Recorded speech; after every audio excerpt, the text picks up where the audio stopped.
चोली के सामान चमके लाली हो, देखे में लागे तू कातिल वाली हो।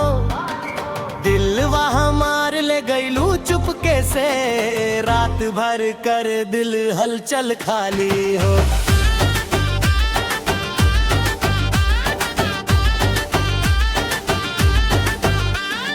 जब तू हंसलो जानू गली में, सब लइका हो जाला पागल चली में।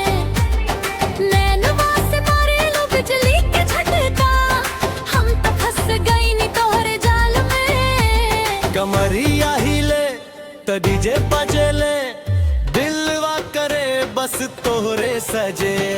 चोली के सामान चमके लाली हो, तोरा बिना न लागे दिवाली हो। आजा नाच ल सजनिया साथ में, रात बन जाली के एकदम रंगीली हो।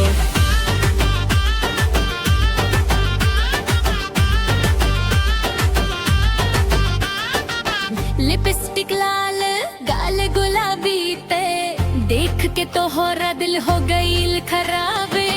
चूड़ी के छन छन दिलवा चुरावे, जानू तू त लगेलू नवाबी।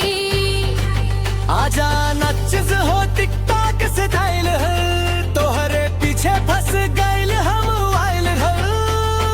1 मिलियन ना 2 मिलियन बार हारी गाना कर दी इंटरनेट पे धमाल। चोली के सामान चमके लाली हो, दिलवा में बस गईल बवाली हो। तू ही सपना तू ही कहानी, तोहरे बिना सब सुना खाली हो।